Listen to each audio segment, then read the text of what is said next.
구독 좀 해주세요.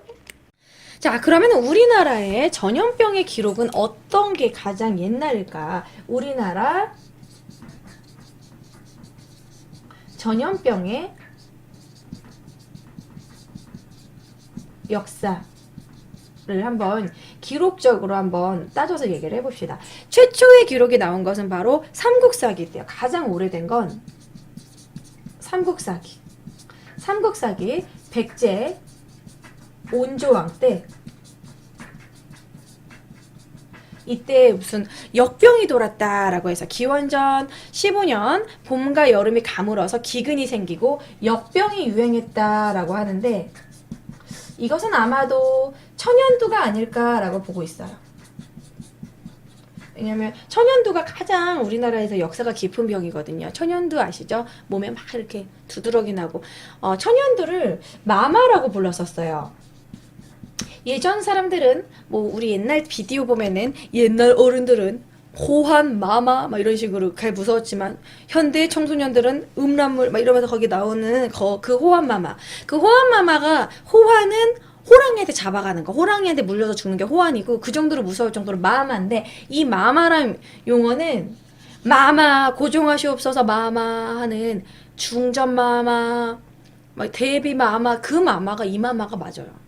그러니까 예전에는 이런 역병을 되게 존칭을 써서 우리 역신님이 화난다 이런 식으로 노하시면 안 된다고 이 역병은 뭔가 신이 노해가지고 재앙을 내린 거로 봤기 때문에 이 천연두 자체도 마마라고 불렀어요. 아이고 마마 신이 노하신다 이런 식으로 마마에 걸렸다 그래서 마마라고 했었어요. 그래서 천연두 같은 경우에는 천연두 걸리면 곤보가 남아요. 그래서 이 천연두도 진짜 우리나라가 종두법 시행하기 전까지 계속 우리나라가 천연두로 시달렸기 때문에 천연두에 걸려서 얼굴에 곤보 자체가 남아있는 역사적인 인물들도 많고요. 옛날 조선시대 초상화 보면은 얼굴에 곤보 자국이 있는데 이것이 천연두에 한 번씩 걸려가지고 왕들도 어렸을 때 천연두에 한 번씩 걸려보고 그랬었어요. 그러니까 천연두는 열이 되게 고열이 났을 때 그때만 딱 위기만 잘 겪으면 나중에 이제 이 곤보가 이렇게 꼬들꼬들해지면서 딱지가 잘 떨어지는데 그거를 잘 관리를 못하면 옛날 사람들은 곤보에 진물 나고 이런 거 잘 씻지 않으니까 이게 더 막 썩나고 이래가지고 그게 다 그대로 곤보로 남는데 천연두 그 자국으로 얼굴에 곤보가 남은 또 유명한 역사적 인물로는 김구 선생이 있죠. 김구 선생도 얼굴에 이렇게 막 곤보 자국이 남아있고 옛날 사람들은 그렇게 곤보가 된 사람들이 되게 많았어요. 그래서 아무튼 천연두는 예전에 마마라고 불렸는데 아마도 천연두가 아닐까 보고 있고요. 확실치는 않아요. 어쨌든 삼국사기에 처음으로 역병이라는 게 유행을 했고 그리고 우리가 또 알 수 있는 것이 고려가사에 나오는 처용가에 등장하는 역신, 역병. 처용가는 좀 약간 무릇한 거죠. 처용가 아시죠? 처용가를 가지고 처용가를 부르면서 춤을 추는 건 처용무라고 하는데 그 내용이 뭐였지? 고등학교 때 국어 시간에 배웠는데 처용이 집에 왔더니 아내가 바람을 피고 있네. 그쵸? 이불 안에 다리가 4개더라. 2개는 내 거인데 나머지 2개는 누구 거지? 뭐 이런 식으로 근데 그게 내용이 뭐냐면 그게 역신을 의미하는 건데 처용이 밖에서 춤추면서 아이고 와이프가 바람을 폈네 이런 식으로 춤을 추고 이래가지고 역신이 감동을 받아가지고 물러가서 처용의 아내가 역병에서 살아나서 살게 됐다 뭐 요런 얘기를 하는 건데요.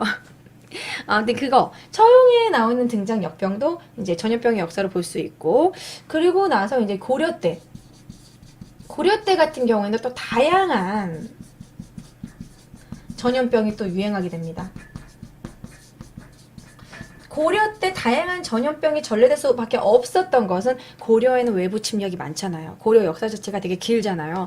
우리 고려의 외부 침략 제일 처음이 누구죠? 우리 예전에 제 교육방송 시간에 배웠었는데 나 눈이 나 요즘 속눈썹이 좀 찔러가지고 교육방송 시간에 배웠었는데 제일 처음에가 이제 뭐 거란 거란 지역의 침입 그 다음에 여진족의 침입 그 다음에 몽고의 침입 그 다음에 뭐 홍건적 외국.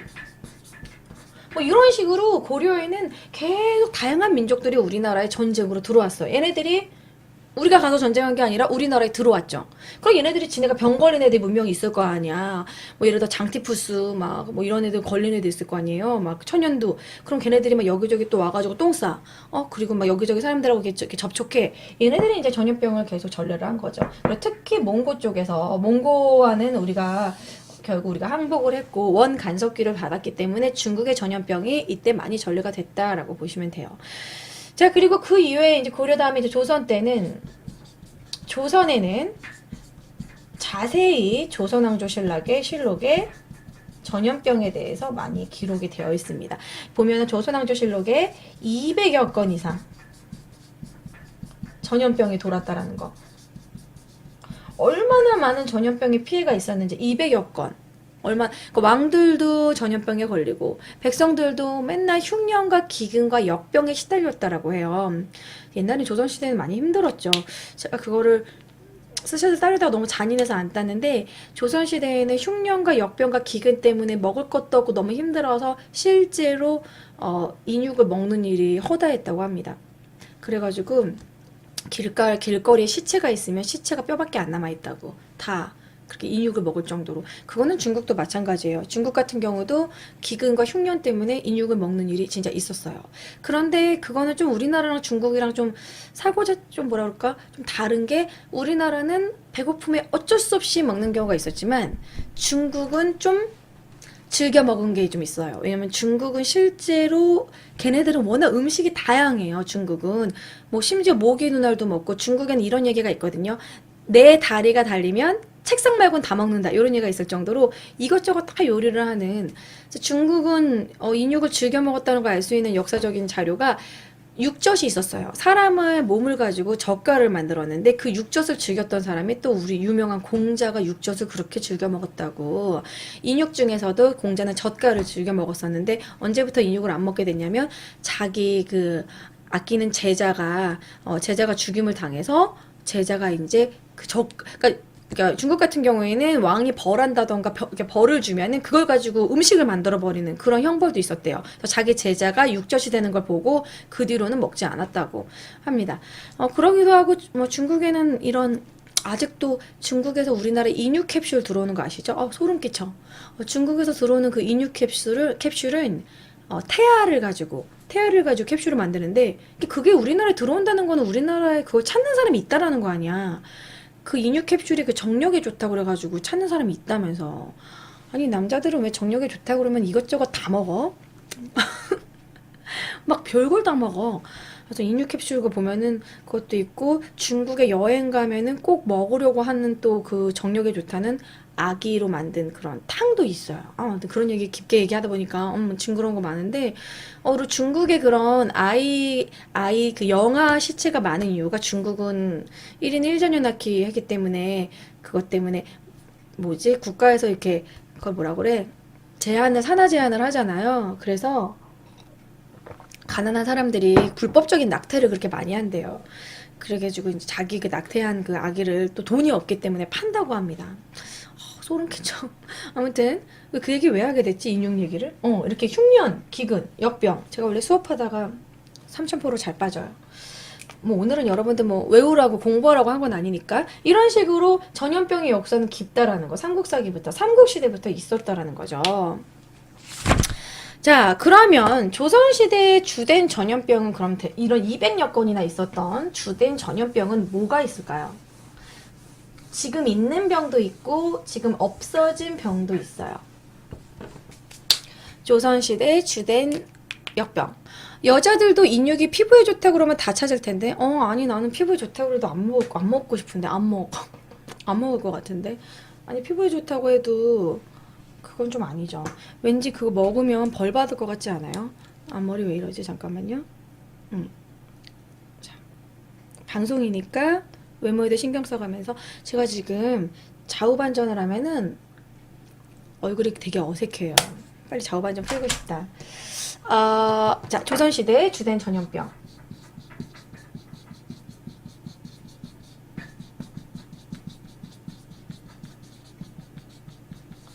자, 조선시대에 가장 많이 참고를 했던 전염병은 어떤 게 있냐면 아까도 얘기했지만 마마, 천연두,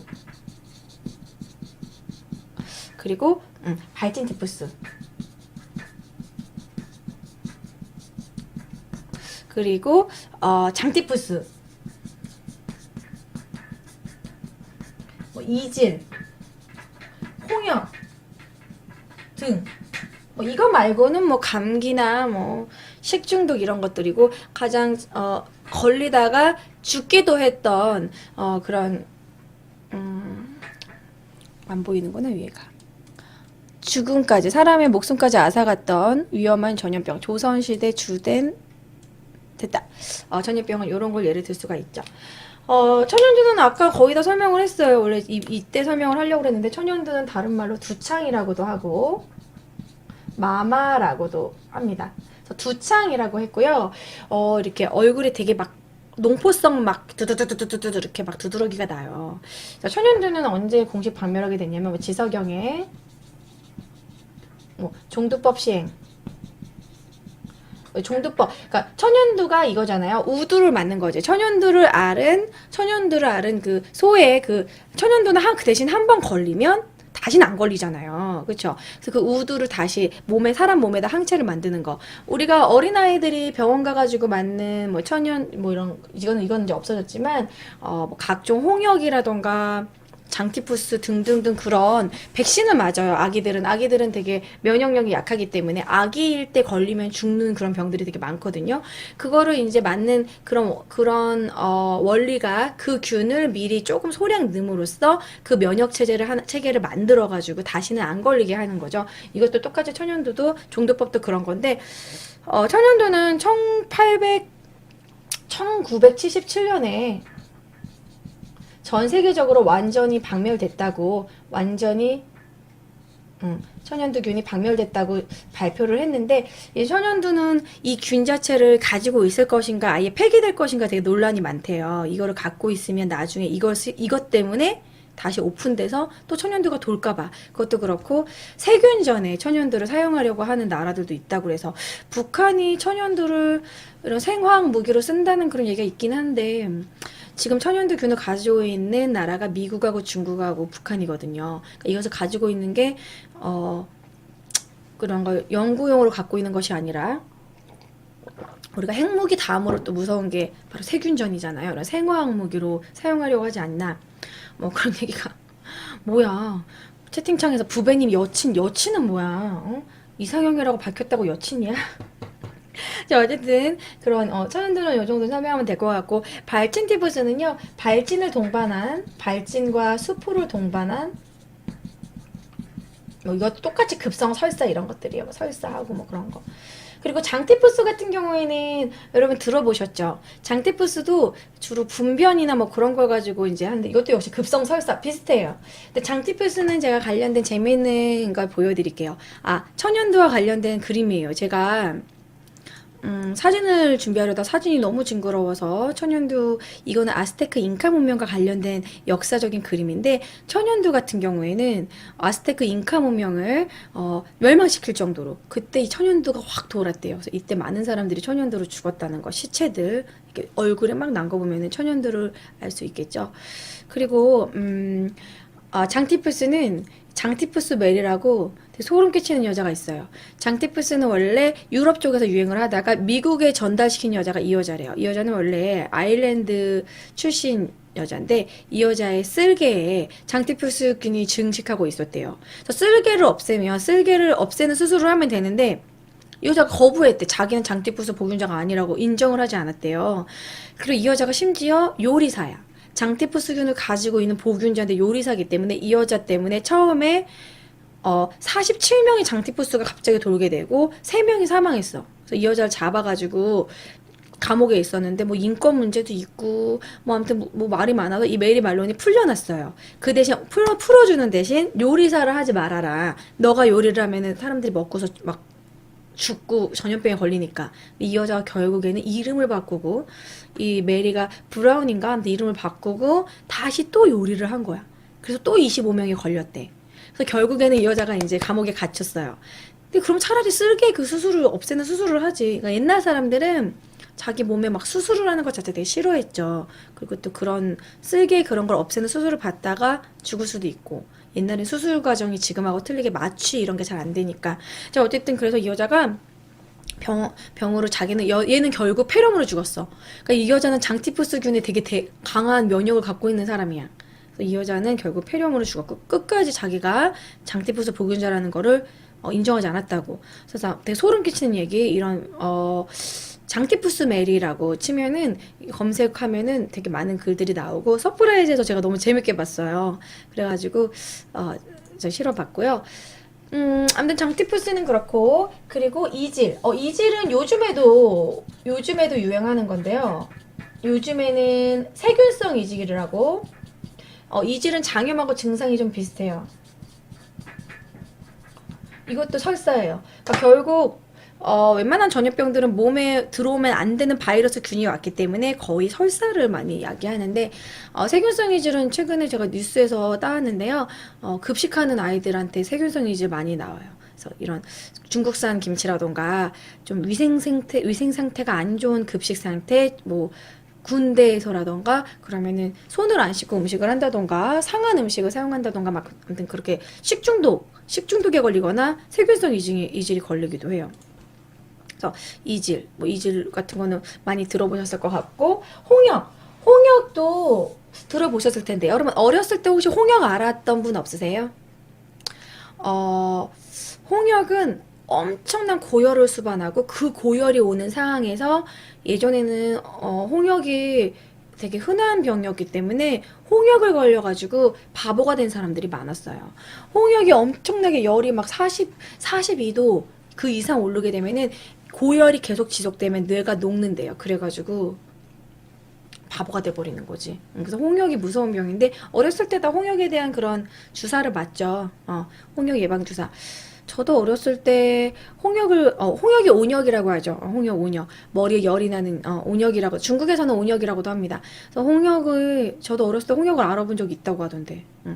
왜냐면 저희 어렸을 때는 홍역 주사가 흔하지가 않았대요. 요즘에는 어린아이들 주사 맞는 거 국가에서 복지적으로 공짜로 맞는데요. 근데 우리 어렸을 때는 그런 주사 자체도, 백신 자체도 흔하지가 않았고 정말 돈 많은 사람들만 맞는 경우가 많았고, 그래서 이런 수두, 홍역 이런 거는 어렸을 때 한 번씩은 거의 다 걸리고, 어린아이들 수두 걸려 있는 거 많이 보셨을 거예요.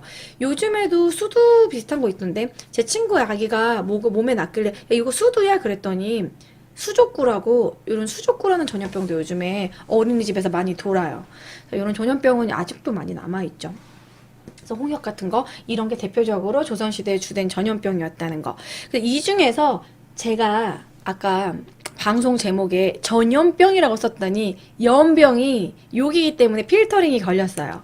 연병이 여기서 바로 나옵니다. 이런 역병, 이런 병들을 이 발진티푸스와 장티푸스, 그리고 이질, 요 세 가지는 쭉쭉쭉쭉 설사를 해요.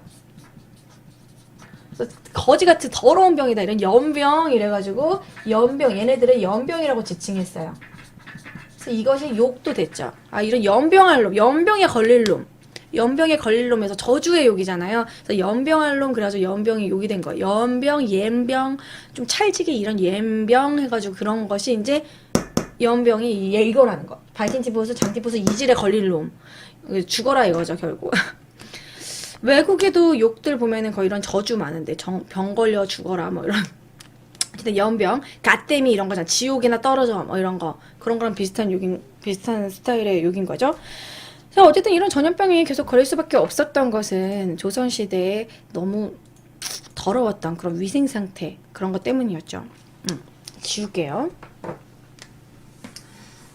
여러분들 이런 건 외우지 마시고 제가 이따가 퀴즈로 낼 거니까 그냥 몇 개 이렇게 필기를 한 거고요.